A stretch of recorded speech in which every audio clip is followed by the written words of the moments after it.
Hello, my dear children. Today we are going to read and understand chapter 5 from our course book. And name of the chapter is A Different Kind of School. It is written by E.V. Lucas. तो इस chapter में बच्चों आप एक ऐसी school के बारे में पढ़ोगे जहाँ पे पढ़ाई के अलावा और भी बहुत सी चीज़ें सिखाई जाती है. That is why it is called a different kind of school. So let's read the chapter.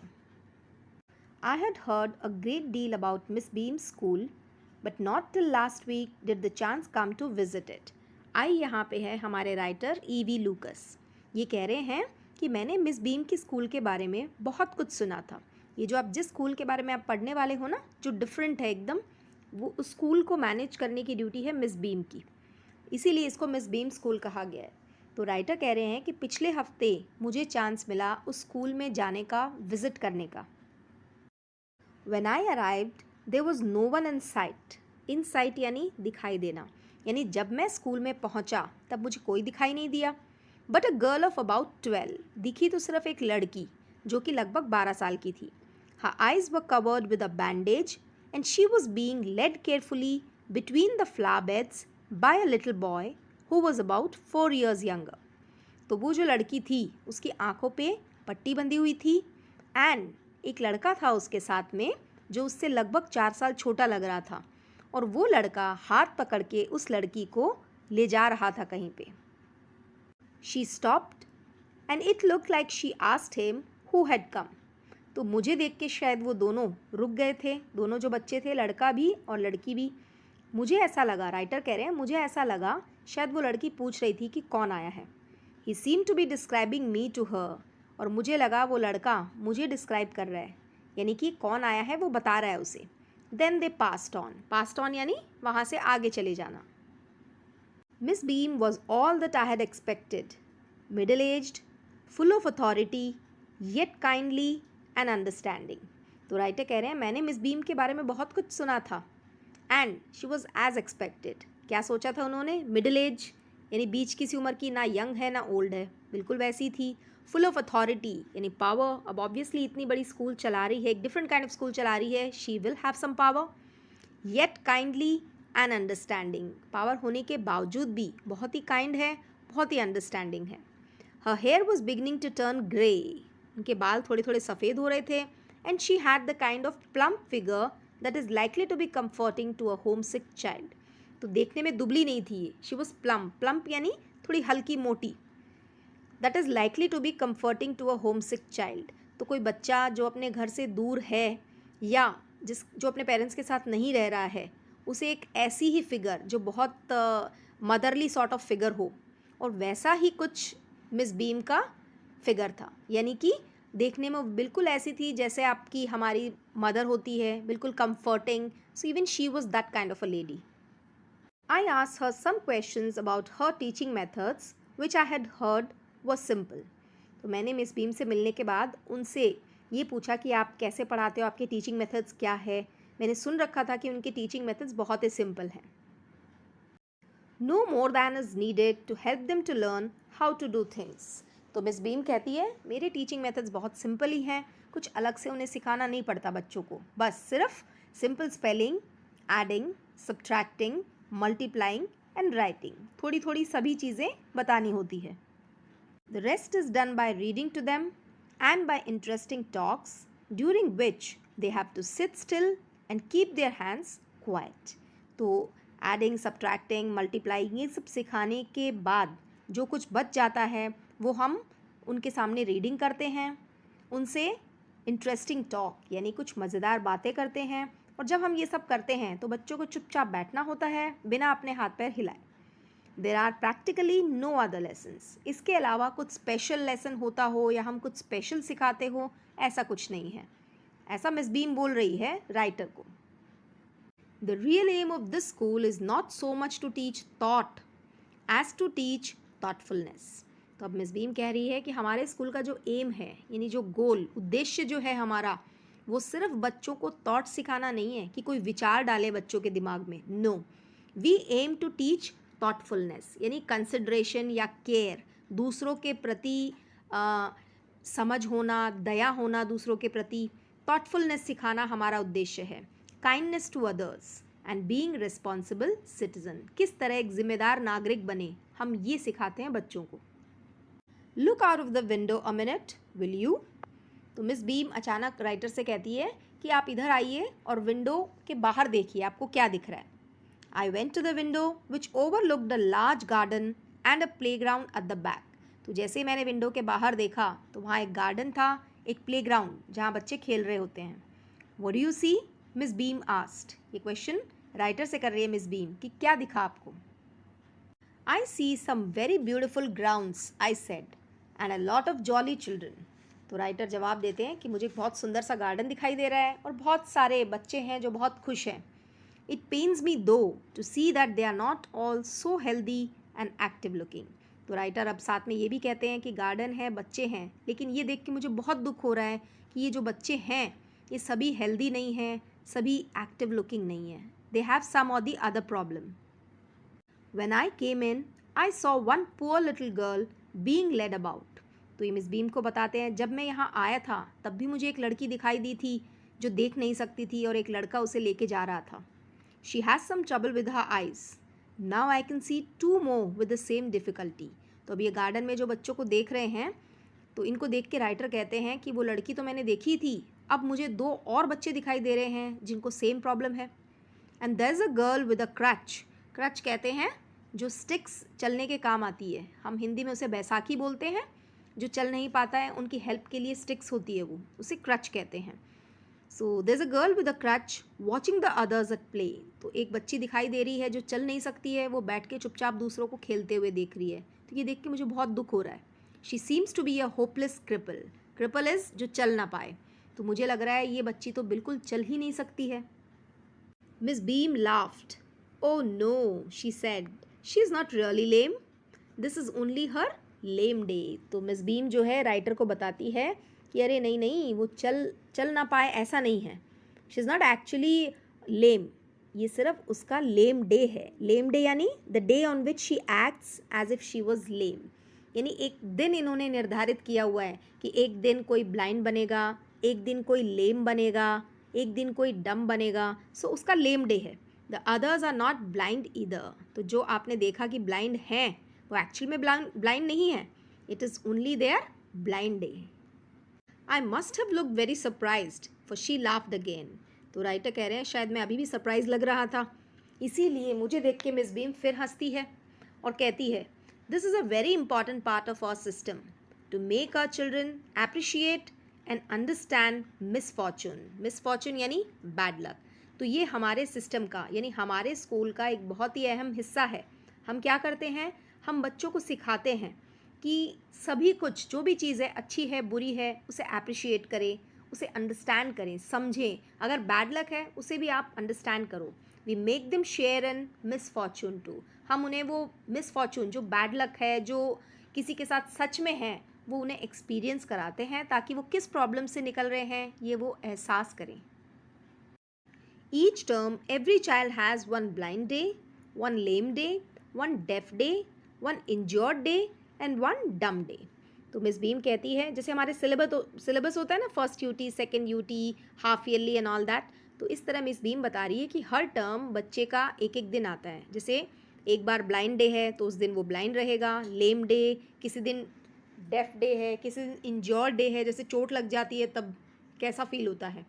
डम डे भी होता है. यानी every day is given to every child. During the blind day their eyes are bandage absolutely. यानी जब उनका blind day होता है तो आंखें पूरी तरह से बंद कर दी जाती है. And they are on their honour not to peep. On their honour का मतलब होता है प्रॉमिस करना. यानी बच्चे पूरा पक्का प्रॉमिस करते हैं कि हम पीप इज़ लुकिंग, जैसे चीटिंग करके देख लेते हैं ना, झांकना. सो बच्चे प्रॉमिस करते हैं कि हम पूरी तरह से ब्लाइंड ही रहेंगे, we will not peep. Bandage is put on overnight so they wake blind. और जिसका ब्लाइंड डे होता है उसको पहले रात को ही, यानी नेक्स्ट डे जब ब्लाइंड डे है तो आज रात को ही बैंडेज लगा दी जाती है आँख में ताकि वो जब सुबह उठे तो ब्लाइंड ही उठे. This means that they need help with everything. सुबह आपको ब्रश करना है, वॉशरूम जाना है, जो भी काम करना है वहाँ से शुरू लेके और सोने तक वो पूरा दिन उन्हें ब्लाइंड की तरह ही फील करना होता है. Other children are given the duty of helping them and leading them about. और जो बाकी बच्चे हैं उन्हें ड्यूटी दी जाती है कि जो ब्लाइंड बने हैं उन्हें रास्ता दिखाएं, उनकी हेल्प करें. They all learn so much this way, both the blind and the helper. यानी जो जिसका ब्लाइंड डे है वो भी बहुत कुछ सीखता है और हेल्प करने वाले भी बहुत कुछ सीखते हैं. There is no misery about it. Misery is difficulty. इसमें कोई मुश्किल वाली बात नहीं है. Miss Beam continued, every one is very kind and it is really something of a game. तो बच्चों के लिए गेम की तरह है और गेम खेलते खेलते ये काफ़ी कुछ अच्छा सीख जाते हैं. किस तरह लोगों को काइंडनेस दिखानी चाहिए, किस तरह लोगों की मदद करनी चाहिए, ये सब उन्हें सीखने को मिलता है. Before the day is over, though even the most thoughtless child realizes what misfortune is.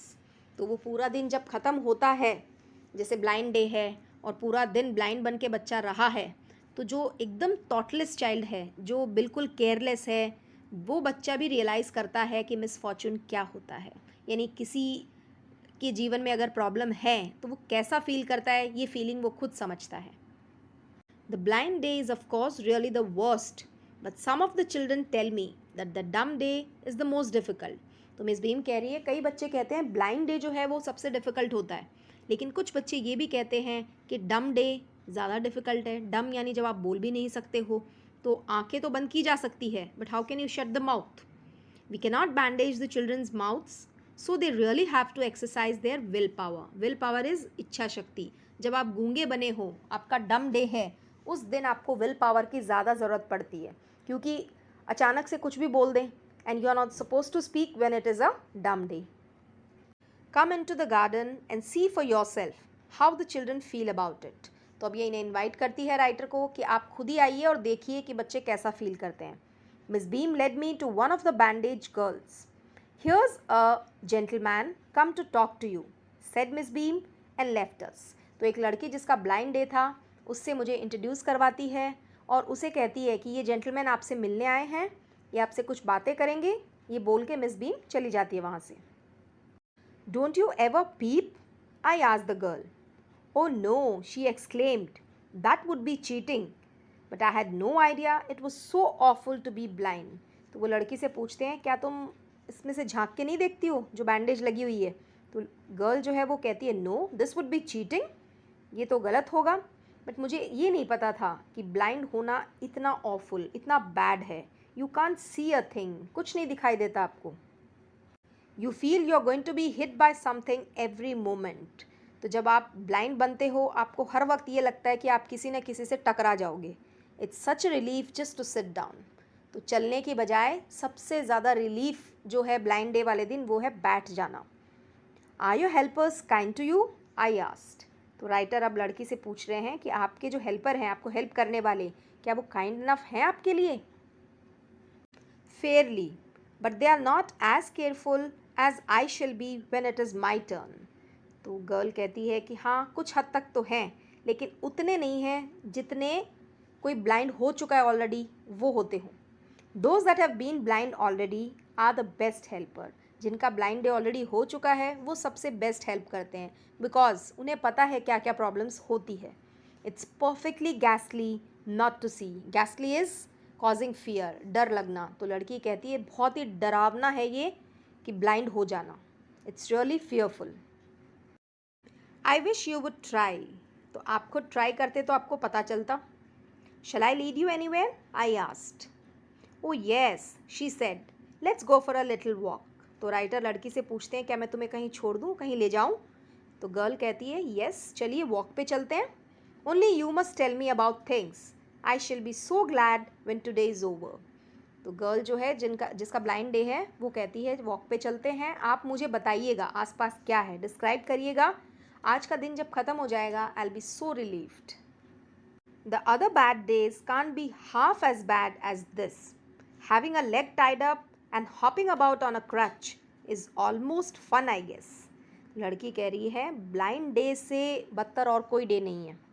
जैसे किसी दिन अगर लेम डे है, so having your leg tied up, आपका एक पैर बंधा होता है और आप क्रच यानी जो बैसाखी है उसे लेके हॉप करते हैं, कूद कूद के कहीं जा रहे हैं. सो दैट इज़ फन, वो तो मज़े वाली चीज़ है.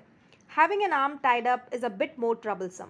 और जिस दिन हमारा हाथ बांध दिया जाता है, जैसे किसी के हैंड नहीं है, वो हमारा डे होता है, वो दिन थोड़ा मुश्किल भरा होता है, because you can't eat without help and things like that. उस दिन आप अपने आप खा भी नहीं पाते हो।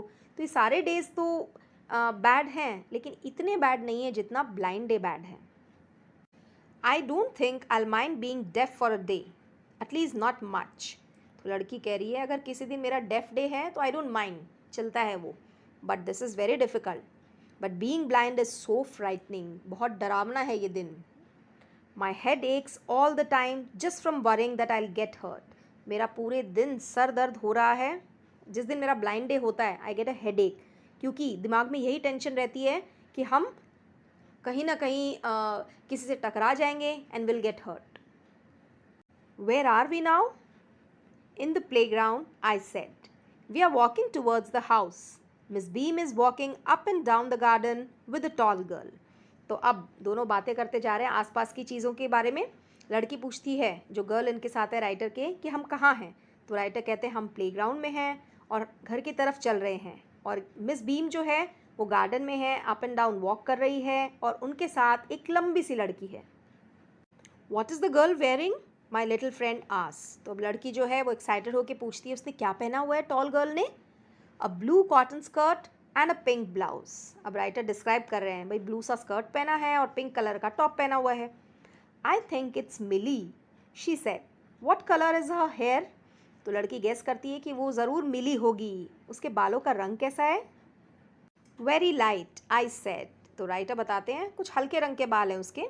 Yes that's Millie, she is the head girl. तो जो ब्लाइंड बनी है वो गर्ल कह रही है कि हाँ ये मिली ही है, she is the head girl, school की हेड गर्ल है वो। देखिए ये सोच रही है, यानी अभी तो ब्लाइंड है ये, लेकिन दिमाग चल रहा है उसका, वो रीकैप कर रही है क्योंकि एक्चुअल में तो ब्लाइंड नहीं है ये। There is an old man tying up roses, I said. तो राइटर फिर डिस्क्राइब करते हैं कि यहाँ गार्डन में एक बूढ़ा सा आदमी भी बैठा हुआ है जो कि रोजेस बांध रहा है। Yes, that's Peter. He's the gardener. He's hundreds of years old. तो बच्ची कहती है कि हाँ हाँ वो हमारे गार्डनर हैं, उनका नाम पीटर है, वो तो पता नहीं 100 से भी ज़्यादा साल के हैं। He's very old. And here comes a girl with curly red hair. She's on crutches. तो अब राइटर अगला डिस्क्रिप्शन दे रहे हैं कि एक और लड़की है जिसके कर्ली बाल हैं, घुंघराले से बाल हैं, and she is on crutches, उसने बैसाखियाँ ली हुई है चलने के लिए। तो गर्ल फिर गेस करती है दैट्स अनीता, वो तो अनीता है। And so we walked on. और इसी तरह राइटर कह रहे हैं हम चलते गए और डिस्क्रिप्शन एक दूसरे को देते रहे। Gradually I discovered that I was 10 times more thoughtful than I ever thought I could be. तो राइटर को यहाँ रियलाइज़ होता है कि मैंने जितना सोचा नहीं था मैं उससे भी ज़्यादा थाटफुल हो गया हूँ यहाँ आने के बाद। I also realise that if I had to describe people and things to someone else, it made them more interesting to me. तो राइटर को ये भी रियलाइज़ होता है कि जब हम किसी को कोई चीज़ डिस्क्राइब कर रहे हैं, यानी जो खुद नहीं देख पा रहा है और हम उसे डिस्क्राइब कर रहे हैं, तो वो अगले के लिए नहीं, जो डिस्क्राइब कर रहा है उसके लिए भी बहुत इंटरेस्टिंग चीज़ है। When I finally had to leave, I told Miss Beam that I was very sorry to go. तो जब मेरा जाने का वक्त हुआ तो मैंने मिस बीम से कहा कि मुझे यहाँ से जाने का मन नहीं कर रहा है। I was very sorry to go, यानी मुझे यहाँ पे बहुत और भी रुकना है। I don't feel like going. She replied, then there is something in my system after all. तो मिस बीम कहती है कि अगर ऐसा है कि आप और रुकना चाहते हैं, आपका जाने का मन नहीं कर रहा, that means there is something in my system, हमारे स्कूल में कोई तो बात है। So children, with this we come to the end of the chapter. I hope आपको ये समझ आया होगा। तो आपको हमेशा ध्यान में रखना है, always be kind to everyone, चाहे वो आपके क्लासमेट्स हों, चाहे वो कोई बड़े हों, कोई अनजान हो, स्ट्रेंजर, एनीवन, सबके साथ आपको अच्छा व्यवहार करना चाहिए। You should be kind, you should be thoughtful. Okay, if you have any doubt in this chapter you can ask me any time. Have a good day.